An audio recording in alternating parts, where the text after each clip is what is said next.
Dakle, u prošlom videu smo napravili gardu i pokazali smo kako se izvlači palmi penjač.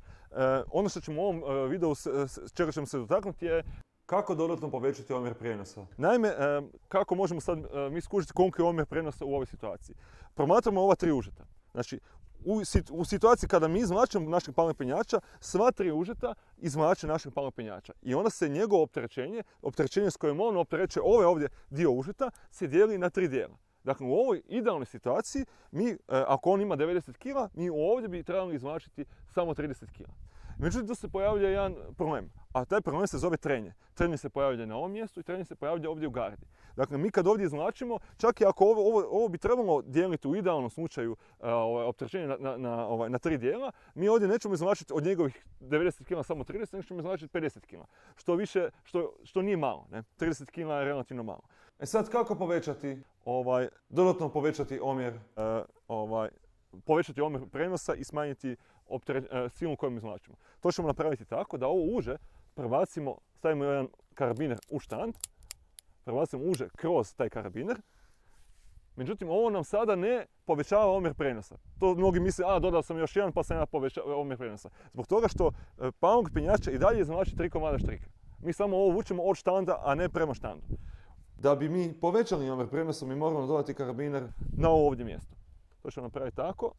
Da ćemo ovdje vezati još jedan čvor. Sad ja ovo mogu pustiti pošto garda drži cijelu priču. Ovdje vežem još jedan čvorić. Kako bi malo odvojio ova dva karabinera da ne budu baš jedan uz drugoga, jer onda se uže tare između jedno od drugo. Bacimo karabiner matičar ovdje ili karabiner.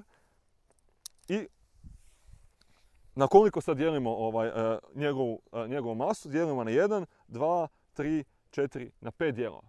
Dakle, ovim smo stvarno dobili veći prijenos, bolji omjer prenosa i manju silu ćemo izvlačiti i to stvarno funkcionira. Međutim, sa ovim smo si stvorili još jedan dodatni problem, što smo dodali dvije točke u sustav u kojima se pojavljuje trenje.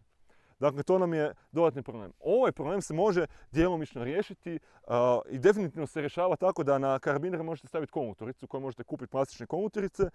One će u velikoj mjeri smanjiti trenje koje se ovdje pojavljuje. Međutim, postoji još jedna druga stvar koja se zove švicarski škripac. Međutim, to ćemo u jednom drugom videu objašnjavati kako se radi. Dođemo malo bliže.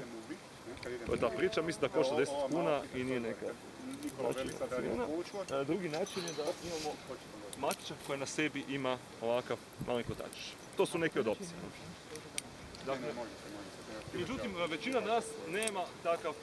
A može se to raditi, ali ti je, ne znam da će se vidjeti. Ja bih to stavio full screenu.